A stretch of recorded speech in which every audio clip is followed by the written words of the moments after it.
পৌষ মাস পড়তে না পড়তেই শীত বেশ জাঁকিয়ে বসেছে, তাই আমরা বানিয়ে ফেললাম নারকেলের এই পিঠে।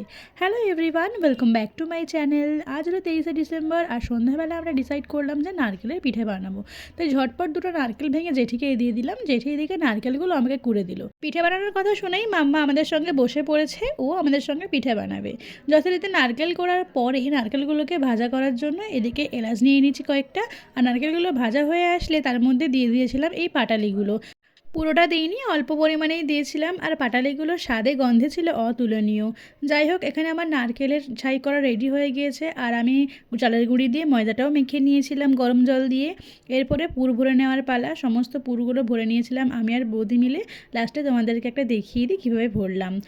তোমরা কারা কারা এই নারকেলের পিঠে খেতে ভালোবাসো অবশ্যই কমেন্ট করে জানিও। আর যারা এখনও চ্যানেলটাকে সাবস্ক্রাইব করোনি, প্লিজ একটা সাবস্ক্রাইব করে দিও। তোমাদের একটা সাবস্ক্রাইব আমাকে অনেকটা উৎসাহ দেবে।